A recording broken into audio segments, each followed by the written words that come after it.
Дорогие друзья, в прошлом видео я рассказывала вам о том, как мы с Ваней ездили в клинику доктора Спинеди в Швейцарии. Я обещала вам сделать отдельный выпуск по поводу того метода, который вызывает огромное количество споров. И сегодня я, пожалуй, рискую как никогда потерять всех своих подписчиков, которые, просмотрев это видео, плюнут в мою сторону и скажут: «Ах ты такая сякая, ты защищаешь шарлатанов». Но я за правду, поэтому я хочу пойти на этот риск. В конце концов, я не теряю своего доброго имени, что бы я ни сделала. Я хочу рассказать вам о гомеопатии. По той простой причине, что она сыграла очень большую роль в нашей реальной истории. И несмотря на то, что Ваня ушел из жизни, я не обвиняю в этом гомеопатию и все равно считаю, что этот метод, которого мы в нашей семье будем придерживаться. Но почему, собственно, я сказала, что это большая смелость для меня пойти на такой шаг? Потому что все, что я видела о гомеопатии, все отзывы, которые я находила, вот ты ищешь, например, отзыв по поводу той же клиники доктора Спинеди, и вместо того, чтобы говорить по сути, люди начинают лить друг на друга потоки грязи. С одной стороны, сторонники классической медицины, то есть конвенциональной медицины, лекарственной медицины, льют грязь на гомеопатов, как на шарлатанов, жуликов и так далее. С другой стороны, тем же самым отвечают, как правило, менее, кстати, злобно отвечают сторонники гомеопатии. И практически нигде нет возражений по сути.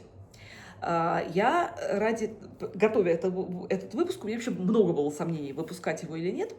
Но я все-таки решила сначала подготовиться. Я открыла YouTube, вбила слово «гомеопатия». Мне, кстати, до этого уже алгоритм YouTube говорил, что это крайне низкий поисковой запрос. Что вы думаете? На русском языке на гомеопатию вышло 2 видео. 2. Первое видео – это, убейте меня, не помню, какого-то доктора, у которого 2 с лишним миллиона подписчиков, и который крайне эмоционально рассказывал о том, какие жулики гомеопаты, при этом приводил такие примеры, которые свидетельствуют о том, что он о гомеопатии практически ничего не знает вообще, от слова совсем. Та же самая история была, вернее, как не совсем та же самая история, была достаточно интересный диалог, назывался он «Конвенциональная медицина против гомеопатии», и сидели с двух сторон, значит, оппоненты. Это человек, который сторонник классической нашей медицины, общепринятой, с другой стороны, врач-гомеопат. И они отвечали на вопросы гомеопат скорее отвечал на вопросы вот своего противника. И, к сожалению, несмотря на то, что вполне может быть, что она хороший врач, но она не отвечала даже на те вопросы, на которые могла бы ответить я. Так вот, почему я на это рискнула? Рискнула выйти на такой выпуск. Потому что я не гомеопат.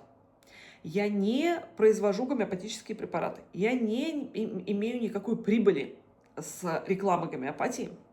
И, соответственно, меня нельзя обвинить в том, что я подтасовываю факты. Мало того, вот, что называется, вот вам крест, я верующий человек, что я совершенно никому не собираюсь говорить, что ребята, идите и лечитесь гомеопатией. Я не собираюсь никого убеждать.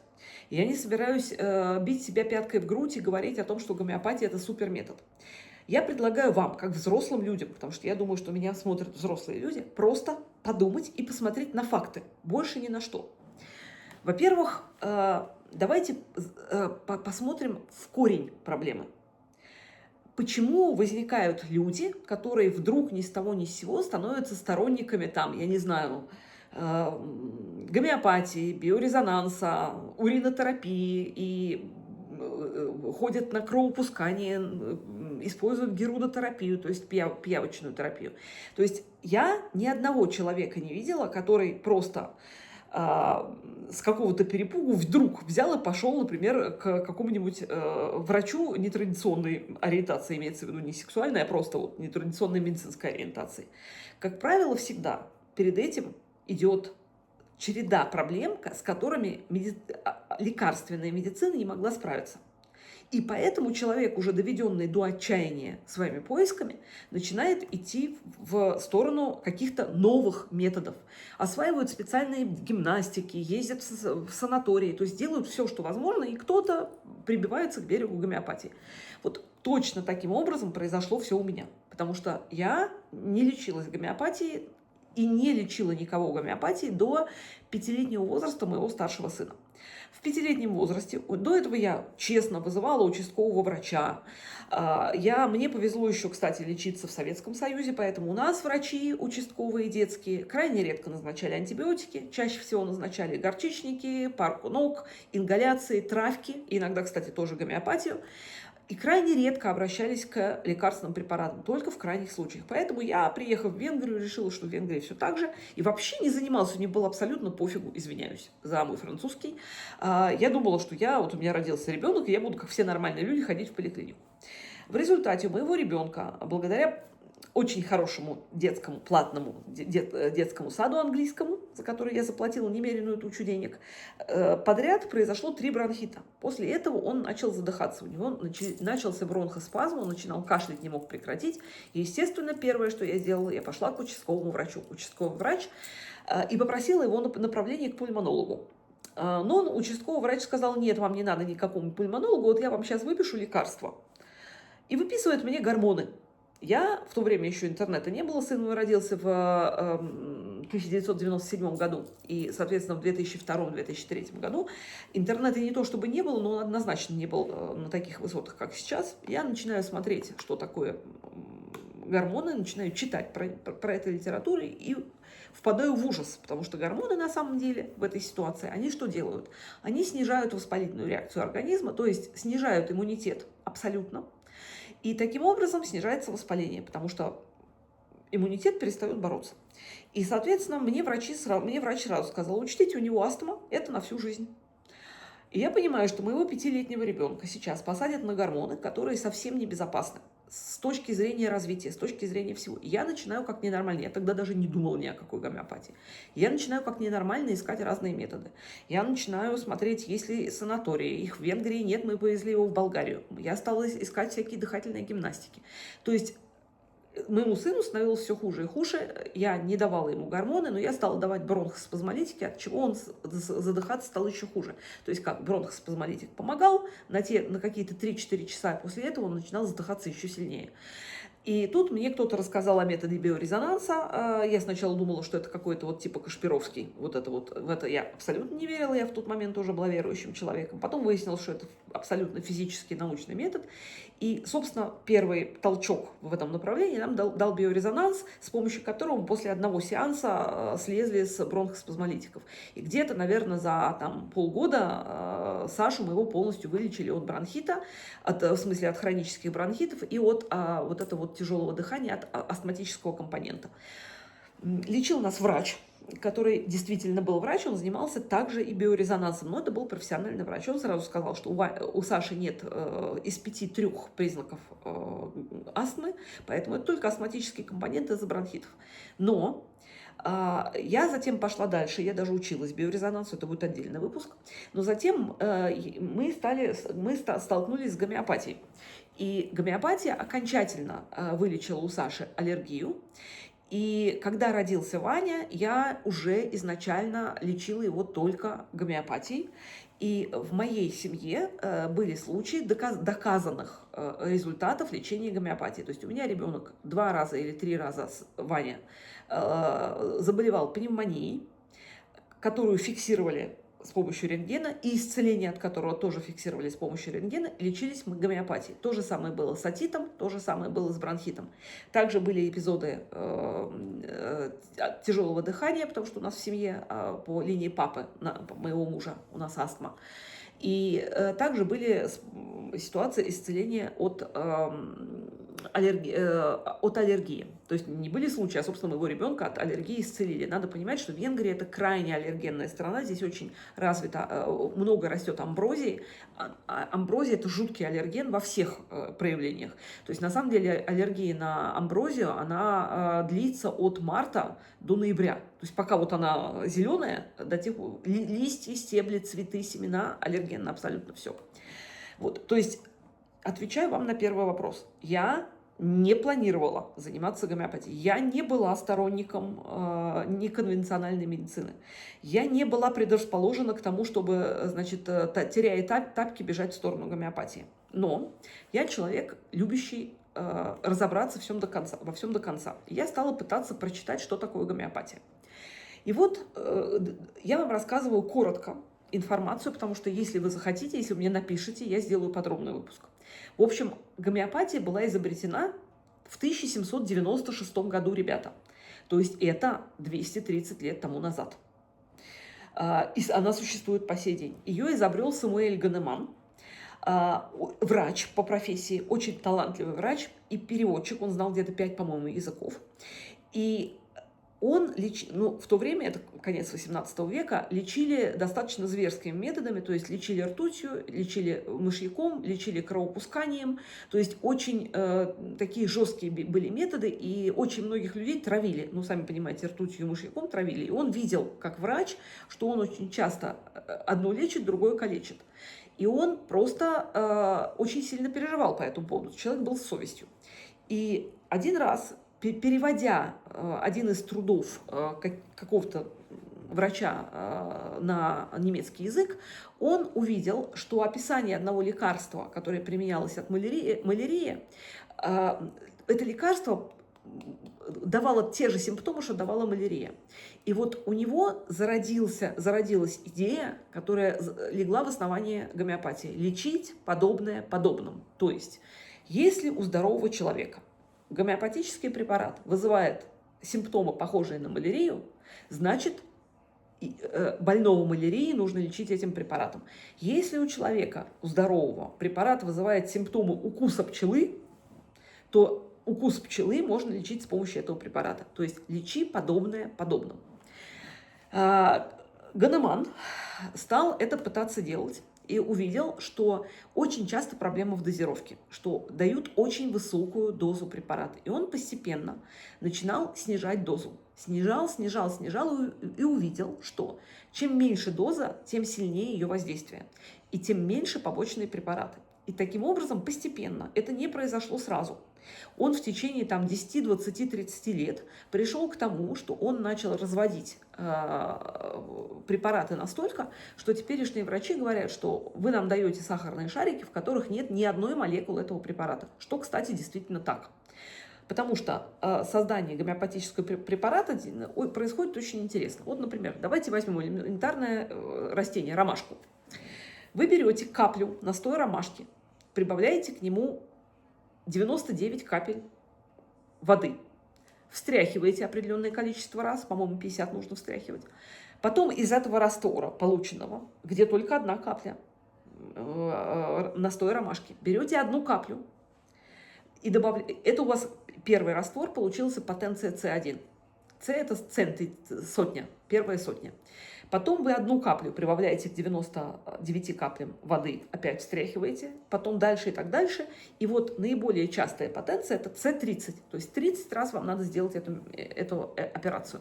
Таким образом, действительно, в шарике гомеопатическом, который из молочного сахара сделан, в гомеопатическом шарике, который вы принимаете потенцией С30, нет ни одной молекулы ромашки. То есть есть такое у химиков число Авогадро. Если, согласно этому числу, количество молекул меньше числа Авогадро, значит, ни одной молекулы вещества в данном лекарстве нет. И именно это является как бы козырем, да, в руках тех людей, которые против гомеопатии. Они говорят, вы нас кормите неизвестно чем, вы нам даете сахарный шарик и пытаетесь доказать, что вы нас чем-то лечите. Там вообще ни одной молекулы нет. И на это я вам могу сказать, никто не может ответить. Самуэль Ганеман, во-первых, не знал про число Авогадро и никогда его не считал. Он смотрел на эффект препаратов. И у него результаты его лечения были совершенно потрясающие. Он лечил разных королей в свое время, там, австрийского, немецкого, я не знаю, какие там были государства. Я читала его книги, там было это все описано. И в жизнеописании Ганемана вы можете прочитать, найти в интернете. Его несколько раз сажали в тюрьму по доносу аптекарей, потому что он нарушал определенные законы, потому что он не имел права делать препараты, он их делал, ну, потому что экспериментировал. Но чаще всего это был, конечно, чисто коммерческий интерес, даже не за нарушение его какие-то сажали, а потому что он начинал лечить знатных людей, и они, соответственно, перестали носить деньги аптекарям. Но надо сказать, что по сей день финансовый интерес есть с одной стороны, есть с другой стороны, безусловно. Потому что вы прекрасно понимаете, что фармакологическая индустрия – это самая прибыльная индустрия вообще, наверное, в мире, если говорить о легальном бизнесе. Гомеопатия намного менее прибыльная, но с той стороны тоже сидят врачи, которые получают за это деньги. Поэтому да, и с той стороны, и с другой стороны могут быть подтасовки фактов. Но я продолжаю находиться на позиции мамы, которая читает дальше про гомеопатию. Самуэль Ганеман пишет книгу, которая называется «Органон гомеопатического искусства», по-моему, так, ну, то, что органон точно, а вот как он переводится дальше, я не помню. И он эту книгу издает 5 раз и готовит 6-е издание, но умирает в процессе, и 6-е издание увидело свет уже после его смерти. Каждый год, каждый месяц буквально он что-то исправляет в своей теории. Он идет все больше, к большим и большим разведениям. Там не С30, а С1000, С10 тысяч. Потом изобретает потенции ЛМ, которые 50 тысяч. То есть он практически настолько уменьшает количество исходного вещества, что этого исходного вещества там практически не остается. Но у него очень хорошие результаты по исцелениям. Именно поэтому у него образуется много последователей. И история одного из последователей – это Константин Геринг. Ну, его достаточно легко запомнить по ассоциации с фашистским Герингом, но это был не тот, естественно, это было во времена еще Ганемана. Он получил задание написать научный труд, который опровергал бы гомеопатию. В процессе этого он настолько увлекся гомеопатией, что стал ее горячим сторонником, и изобрел один из самых известных препаратов – лахезис. Лахезис – это яд змеи сурукуку, по-моему, он так называется, она в Южной Америке водится. В общем, он эту змею поймал, извлек у нее яд и сделал из него первый гомеопатический препарат, который исследовал на себе. И у него произошли определенные, у него парализовала левую часть на некоторое время, он не мог писать, и только потом восстановился и сделал описание этого препарата. Вот, то есть это такая, знаете, очень известная история, поэтому она очень впечатляет по сей день, используют этот препарат лахезис. А в связи с тем, что настолько мало нужно для гомеопатии исходного материала, что, по-моему, до сих пор яд этой первой змеи не кончился. До сих пор из него делают изначально. Может быть, уже сейчас нет, не знаю.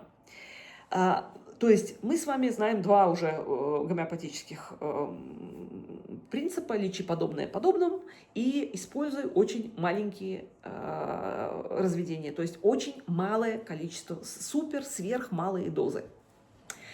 И дальше что используется вообще в качестве сырья для гомеопатии? В качестве сырья для гомеопатии прежде всего используются травы, также минералы и яды некоторых змей, таких вот, как, например, вот этой сурукуку, в том числе есть и тарантула яд, и яд гадюки, тоже используются в сверхмалых разведениях. Также используются такие вещества, как ртуть, как мышьяк, как фосфор, опять же, в очень маленьких разведениях, настолько, что ни одной молекулы нет в том препарате, который вы принимаете. Мало того, принимать, например, ртуть или мышьяк в тех разведениях, когда там есть молекула вещества, не рекомендуется никогда, потому что это действительно может привести к отравлению ртутью или, там, скажем, стрихнином или там какие там у них еще есть яды. Но в основном это растительное. Ядов мало, всего там 4 или 5 препаратов. Есть еще вот ртуть, мышьяк, свинец и прочее, но в основном это растительные, там ромашка, шалфей и так далее. И что самое интересное, что вот в русском интернете клянут гомеопатию и обвиняют в том, что это вообще стопроцентное шарлатанство. Но гомеопатия является официально признанным методом в Швейцарии, в Южной Америке, в Индии, в Мексике, по-моему, и в Бразилии. И в Европейском Союзе она официально она относится просто к альтернативным методам, таким как фитотерапия, акупунктура и так далее. То есть она не запрещена. В учебных заведениях тех стран, которые я перечислила, ведется обучение врачей-гомеопатов, то есть людей, которые учатся по 6 лет для того, чтобы быть врачами общей практики и гомеопатами.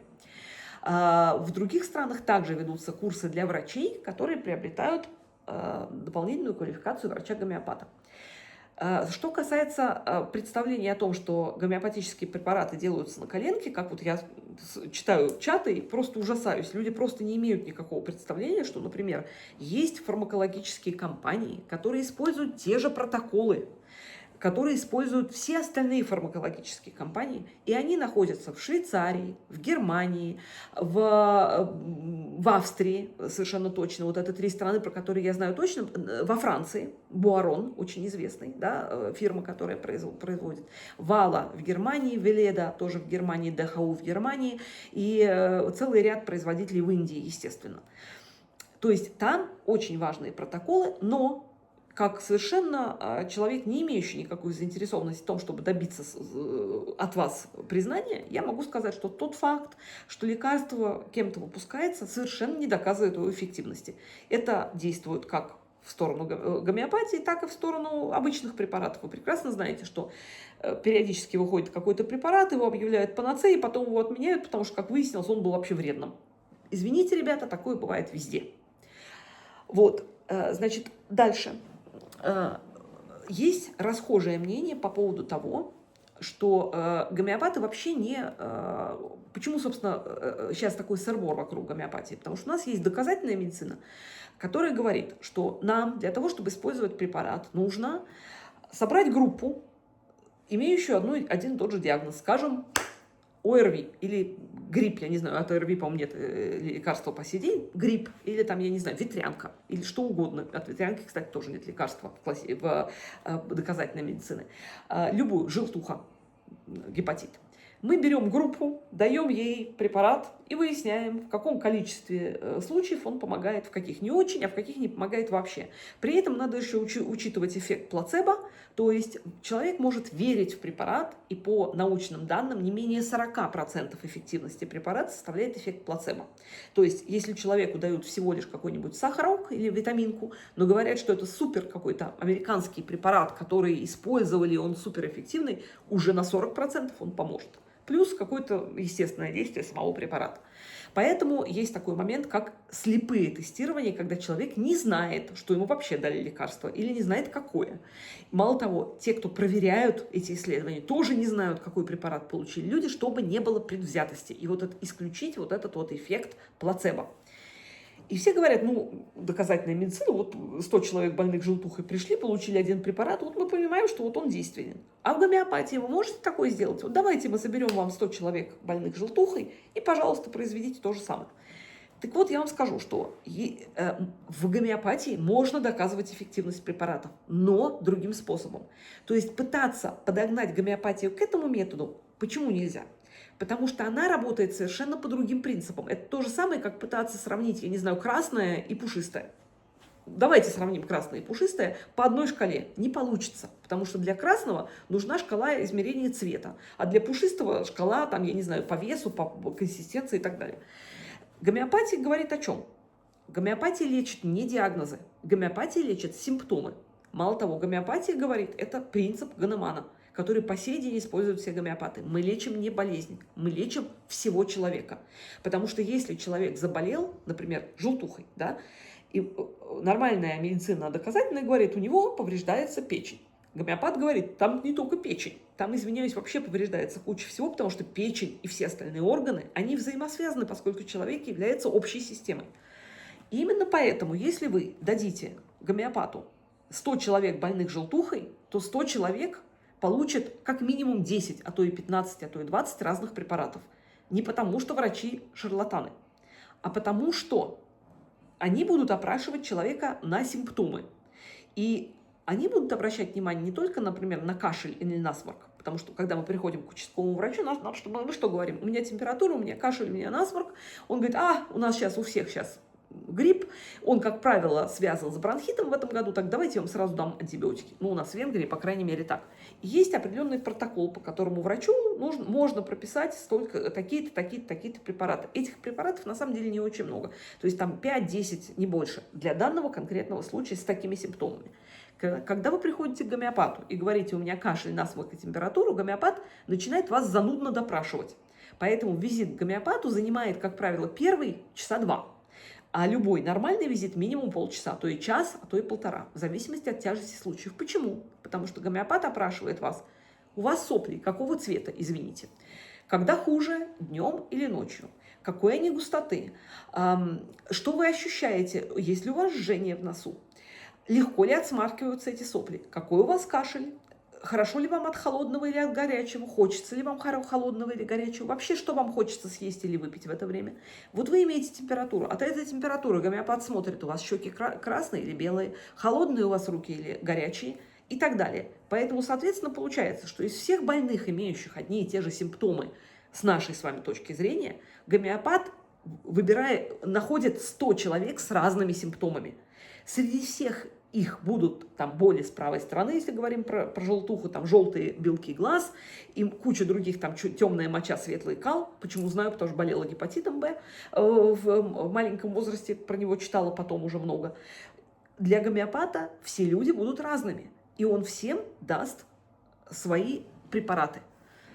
Каким образом в этой ситуации можно доказывать? Понятно, что для гомеопатии нужен другой совершенно метод. И, кстати говоря, у гомеопатов такие методы есть. Но в связи с тем, что эта отрасль, конечно, не финансируется так хорошо, такого количества исследований и такого количества четких протоколов в гомеопатии нет. А на самом деле они есть, потому что каким образом попадают в список гомеопатических препаратов новые препараты? Есть целый ряд доказательств и научных методов внесения препарата в реестр.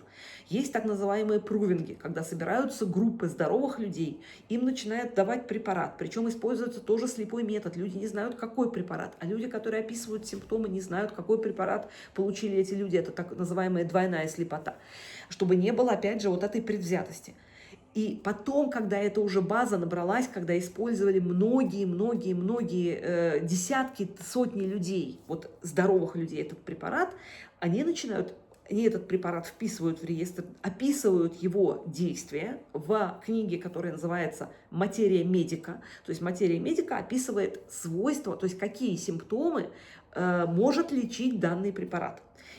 Такая «Материя медика» на один препарат в гомеопатии может занимать 50-60 страниц. Можете себе представить. Почему знаю? Потому что читала и учила. Не для того, чтобы вас лечить, а для того, чтобы лечить себя и свою собственную семью. Опять же, у меня никакого материального интереса в этом нет. И для того, что... То есть, значит, уже 3 принципа мы с вами знаем. Лечи подобное подобным, используй сверхмалые дозы и лечим не болезнь, а лечим человека. Вот уже 3 базовых принципа гомеопатии. Еще раз скажу, не еще раз скажу, а просто скажу. Я верующий человек. Я встречалась с разными священниками, которые мне говорили, что гомеопатия – это страшная ересь и так далее. Так вот, что я вам могу сказать? Что при церкви есть комиссия на проверку разных способов лечения на духовное соответствие православию. Гомеопатию до сих пор не смогли признать вредным методом, потому что в ней нет поклонения никаким идолам, никаким бесам, никаким дьяволам. Есть сугубое обычное разведение препарата. Берешь препарат и взбалтываешь. Почему нужно взбалтывать, понятия никто не имеет. Почему он действует в таком маленьком количестве, тоже никто не знает. Так вот, продолжаем с религиозной линией. С точки зрения религии, что интересно, что для верующих это будет интересно, что гомеопатией лечились святитель Феофан Затворник, о чем он пишет в своих сочинениях, святитель Игнатий Брянчанинов, который тоже пишет об этом в своих сочинениях. Я эти сочинения и письма читала. Они тоже не от хорошей жизни пошли. Их тоже современная медицина не смогла вылечить. Они использовали гомеопатию. Святитель Иоанн Кронштадтский, это начало 20 века, также использовал гомеопатию. Мало того, он являлся почетным членом нескольких гомеопатических сообществ и конкретно благословлял на использование гомеопатии. Поэтому Вот с этой стороны можете совершенно спокойно рассматривать этот метод, если вдруг у вас были какого-то рода... Вы можете сами это прочитать. Сейчас чат GPT вам выдаст всю информацию. В любой момент. Есть эта информация в литературе, если вы возьмете собрание сочинений данных святых. Про Иоанна Кронштадтского я вам не скажу, я мало что читала его, а вот Игнатия Брянчанинова, святителя Феофана Затворника, читала лично. Вот, дальше. Соответственно, мы с вами уже каким-то образом ответили на те вопросы, почему, что есть преподавание гомеопатии, есть стандарты, по которым препараты изготавливаются, что не доказывает их стопроцентной эффективности, безусловно. И дальше возникает другой вопрос. Почему все-таки так, ну, во-первых, гомеопатия – это платный метод, и почему так сложно найти хорошего гомеопатического врача? Сложность с тем, чтобы найти врача хорошего, заключается именно в том, что нет никакого протокола. Когда, например, человеку приходит больной ветрянкой, ему нужно выписать такой-то протокол. То есть каждый раз для гомеопата новый пациент – это как будто первый пациент в его жизни. Он должен с него списать все симптомы и создать так называемый портрет гомеопатического препарата, и он должен соответствовать всему. Это не я придумала термин портрет гомеопатических препаратов. Есть такая книга Кэтрин Култер, американского автора-гомеопата, которая описывает портреты гомеопатических препаратов. Почему это важно? Потому что очень хорошая метафора. Вот представляете себе, что такое портрет? Все такое же, глаза такие же, уши, рот, нос чуть-чуть не такой, уже не портрет, уже другой человек нарисован. Та же самая история с гомеопатией. Все подходит, а какой-то один базовый принцип не подходит, значит, уже этот препарат человеку не подойдет. Именно поэтому гомеопату крайне сложно работать. Ему нужно, во-первых, долго заниматься с каждым больным. Плюс я, когда в первый раз встретилась с гомеопатом, я не знала вообще ничего про то, что материя медика. Еще есть такая книга, как «Реперториум», то есть где перечислены все возможные симптомы. И к ним написано, какие препараты могут помочь. То есть человек должен собрать сводную таблицу и посмотреть, какой препарат больше всего подходит. Или там их получается 2-3, а потом по материи медики выбрать, какой нужен. И я, когда гомеопат смотрел при мне вот эту здоровенную книгу, какой вывод сделала я, как чайник полный. В тот момент первый раз встретилась с гомеопатией. Думаю, какая-то тетка это бестолковая. Она понятия не имеет, что делает. Ну, если ей по сей день, вот сколько ей лет, она до сих пор смотрит учебник. Значит, она ни хрена не знает, извиняюсь, за мой французский опять.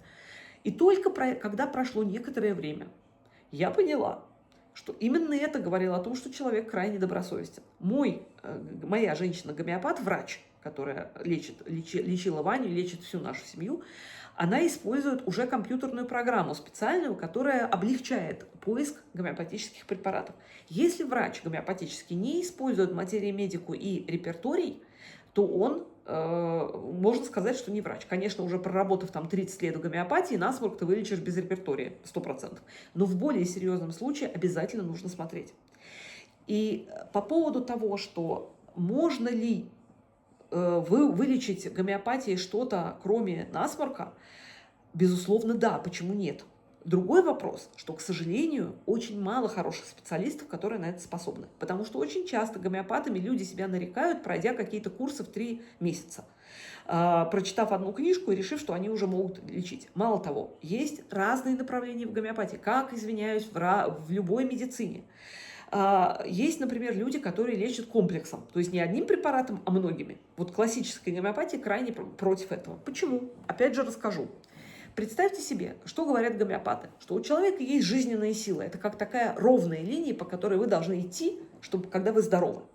Когда человек заболевает, этот путь, он немножко искривляется от правильного. Направо, налево, вверх, вниз, неважно куда. И вам нужен один препарат для того, чтобы стукнуть по этому ответвлению и вернуть его в нормальное русло. Если вы правильно подберете препарат, одного удара этого препарата будет достаточно, чтобы вас исцелить. Возможно, его нужно будет повторять с какой-то периодичностью, но уже это вас исцелит.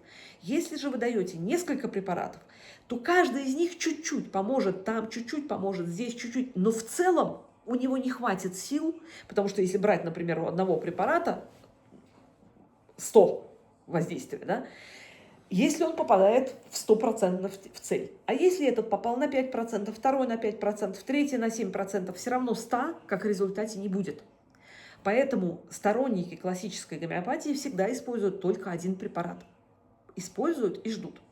Теперь самая базовая штука, по поводу которой вообще льются потоки грязи по обе стороны. Говорят, что никто не доказал, что гомеопатия действует. Именно поэтому это мошенничество. Ну тут, ребята, извините, давайте мы будем с вами взрослыми людьми. Давайте вспомним, что происходило с людьми, которые, например, доказали, что Земля круглая.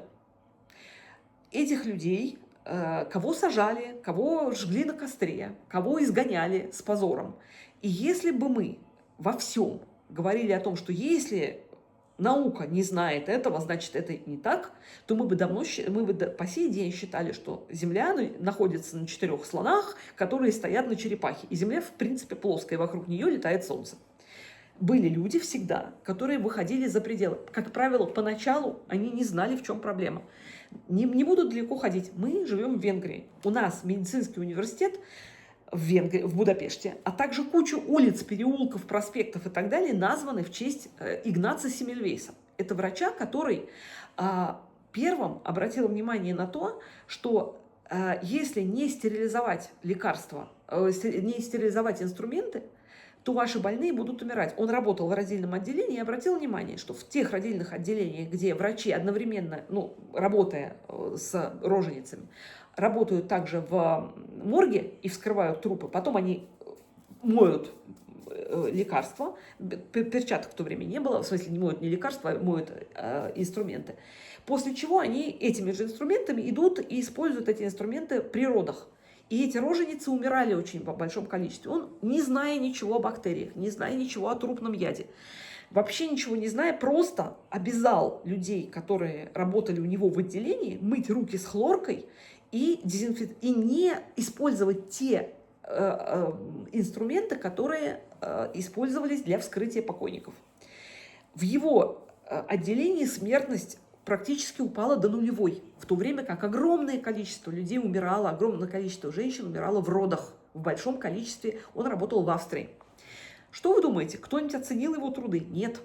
Потому что он не мог научным образом обосновать эту историю, и он умер в сумасшедшем доме. Да, он сам был частично в этом виноват, он был груб во время... Его так все достали, потому что периодически все пытались, я не знаю, отменить его распоряжение. Вот он говорил, вел отделение, он говорил, обязательно отдавать в прачечную, которая хлоркой стирает, она дороже. И обязательно находился какой-нибудь завхоз, который переставал отдавать это в прачечную, где хлорируют.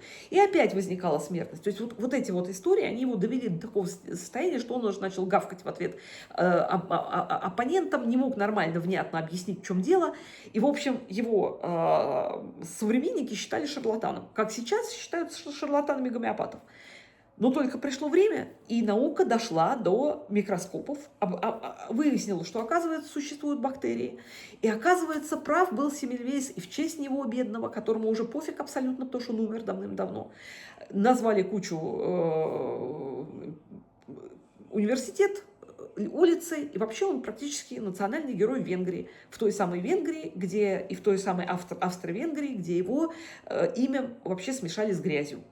И если говорить о том, что прививка от оспы, прививка от холеры проходила те же ступени неприятия, потому что люди не могли объяснить, почему прививка маленького количества вакцины спасает человека. Совершенно недавний пример, буквально 20-летней давности. Вот знаете, что сейчас у людей, у которых язва, сразу проверяют на хеликобактер? Потому что выяснилось, что практически 95% язвы желудка вызывается именно этой бактерией. А что вы думаете, тот человек, который впервые открыл эту бактерию, он стал героем? Ничего подобного. Его отстранили, его подвергли обструкции, чуть ли не лишили лицензии. Один из врачей, не помню имен, 2 британца, по-моему, я помню, даже, кстати, у меня где-то написано здесь, но не буду сейчас на имена тратить время. В результате один из врачей принял эти бактерии внутрь, заболел язвой, это как бы немножко помогло доказать, но окончательно это было доказано позже. Эти врачи получили Нобелевскую премию. И сейчас, как только у вас начинает болеть желудок, вам даже не надо кишку глотать, гастроскопию, вам надо просто вдохнуть специальную трубку, и вам определяют, позитивный у вас тест на хеликобактер или негативный. Слушайте, Куча врачей опережали свое время и не могли. Эйнштейн изобрел, считайте, квантовую физику, не зная о том, что такое квантовая физика. Если идти по тому пути, что мы признаем только то, что может понять наша наука, мы с вами останемся на одном уровне, когда не сможем развиваться. Поэтому здесь то, что мы не знаем, как действует гомеопатия, это не значит, что она не действует. Это значит, что пока просто медицина не может этого объяснить. Сейчас возникла целая отрасль, которая называется энергоинформационная медицина. Уже квантовая физика доказала, что материя не является первичной, что перед материей идет информация, потом энергия, и только потом она превращается в материю. Вспомним, евангельское в начале было слово. Сначала идет информация. И, собственно говоря, если говорить о модели квантовой физики, то в человеке материи 0,1%. Все остальное заполнено практически пустотой. То есть проблема в том, что в человеке все информация. Информация и энергия. И материи намного меньше, чем мы думаем. Вот гомеопатия не относится к материальным способам. Да, она имеет носитель, она имеет сахар молочный или спиртовую основу в своем, но она не работает с помощью химии, поэтому ее нельзя оценивать с помощью химии. В то же самое время гомеопатия, если вы лечитесь у хорошего гомеопата, способна исцелять серьезные системные заболевания. Кстати говоря, мое знакомство с гомеопатией началось еще тогда, когда я была совсем маленькая. Мне мама рассказала об этом. У меня мама страдала очень сильно колитом. Она лежала, слушайте, она лечилась сугубо всегда у врачей. И ей не могли помочь. Она лежала месяцами в больнице, и в какой-то момент она похудела до 48 килограмм, и ее собственная мама начала оплакивать. То есть она при ней говорила: ой, моя дочка умирает в цвете лет и так далее. И я была маленькая. И мама моя ушла умирать в соседнюю квартиру. Нам только дали квартиру, но мы еще там не жили. Она ушла умирать туда, чтобы я этого не увидела. И маме кто-то дал адрес гомеопата старенького. Она поехала в Красково, это рядом с Москвой. Она поехала в Красково, это были какие-то 78-й какой-то год. Не зная вообще ничего никакой гомеопатии, не веря в нее абсолютно. Она, человеку при росте 170 сантиметров, вес 48 килограмм. Вся зеленого цвета, постоянные поносы, ничем не останавливаемые. Она говорит: я прихожу, там дедок лет за 80. Он мне посмотрел и говорит: ой, дочка, уж с поносом с твоим мы элементарно справимся. И выписал ей рецепт. Мама пошла в гомеопатическую аптеку. Будете удивляться, в Москве и в Санкт-Петербурге есть гомеопатические аптеки, есть гомеопатические поликлиники даже. И ей, когда увидели рецепт и подпись, сказали: о, он еще жив, это великолепный доктор, сказали маме. Сделали ей гомеопатические порошки в аптеке. И у мамы понос остановился так, как будто никогда его больше не было. Я у мамы спрашиваю: мам, а почему ты у нее не лечилась дальше? Она говорит: слушай, дочка, прием у него стоил 5 рублей, у нас таких денег не было. Поэтому, к сожалению, я не смогла больше к нему вернуться, и вот она вернулась к официальной медицине. И представляете, да, то есть она, пролежав в больнице много-много месяцев, от приема одного препарата исцелилась от своих поносов не на всю жизнь. Да, это ее преследует по сей день, но в значительно меньшей степени. То есть маме сейчас 81 год, на минуточку. Она лечится гомеопатией уже последние, вот как Ванька родился, вот уже последние 20 лет. За все время был 1 или 2 случая, когда ей гомеопат не смогла помочь. Бывают такие случаи, да, безусловно. Со всеми остальными ситуациями наш гомеопат у мамы, которой 81 год, справляется на ура. Та же самая история, как я говорю, была у Саши, была у Вани. Сашина жена сейчас тоже лечится гомеопатией, у нее была экзема, которую не могли снять врачи, ей помогает гомеопатия. Куча других людей. В общем, ребята, это то, что я вам рассказала. Именно поэтому мы с Ваней поехали в швейцарскую гомеопатическую клинику. Не потому, что мы больные на всю голову, и не потому, что я хотела Ваню избавить от официальной медицины. Но поскольку нам поставили диагноз опухоль неизвестного характера, я подумала, что у нас есть время. Кстати, так и было. Вот. И я поехала туда, удостоверилась, что нас, с моей точки зрения, лечили неправильно, и потом мы вернулись к нашему обычному гомеопату. Но мы не лечились гомеопатией вместо обычной медицины. И никто, наш врач-гомеопат, который педиатр по профессии, она настаивала на МРТ у Вани. То есть она не говорила, ходите только ко мне, бросьте всех, как это секта гомеопатов. Нет такого. Она, как врач, сказала, сделайте МРТ, мне не нравятся его боли. И потом, когда она увидела эту опухоль, она стала там уже думать с учетом того, что она увидела на МРТ. Потом она подключила своего профессора к Ваньке. То есть, ребята, это не вместо. Очень часто это работает вместе. Например, у человека рак, и гомеопатию используют для того, чтобы снижать побочные симптомы, для того, чтобы снять рвоту после химиотерапии, для того, чтобы уменьшить побочки от использования препаратов. Это точно так же, как пить настой ромашки. Почему-то в ромашку никто не кидает камни, потому что, видимо, понимают, что настой работает. А та же ромашка в гомеопатическом разведении, например, прекрасно снимает колики у маленьких детей. Вот те самые колики, от которых молодые мамы не могут спать. Вот что вам сказать? Значит, пожалуй, на этом, потому что и так, вы смотрите, выпуск уже 45 минут. Мне кажется, ни один нормальный человек меня не досмотрит. Но я просто не могла не выговориться, честно, потому что мне так это достало, что льют грязь люди, которые вообще не имеют никакого представления о гомеопатии, которые не читали ни одной книжки по этому поводу. Я прочитала все органоны Геномана. Я изучила материю медику, потому что мне важно, чтобы я моим детям могла помочь, даже если под мышкой у меня нет гомеопата. Поэтому да, я могу исцелить вас от укуса пчелы, от ушиба, от ожога и от базовых каких-то случаев насморка и кашля. Не потому что я гений, потому что я прочитала эти книги, но я не пойду лечить за деньги, потому что я не имею диплома. И я этого делать никогда не буду, взваливать на себя ответственность. Хотя, вероятнее всего, я смогла бы это делать. То есть у меня есть к этому способности и желание было бы, если бы мне не было уже столько лет, сколько есть.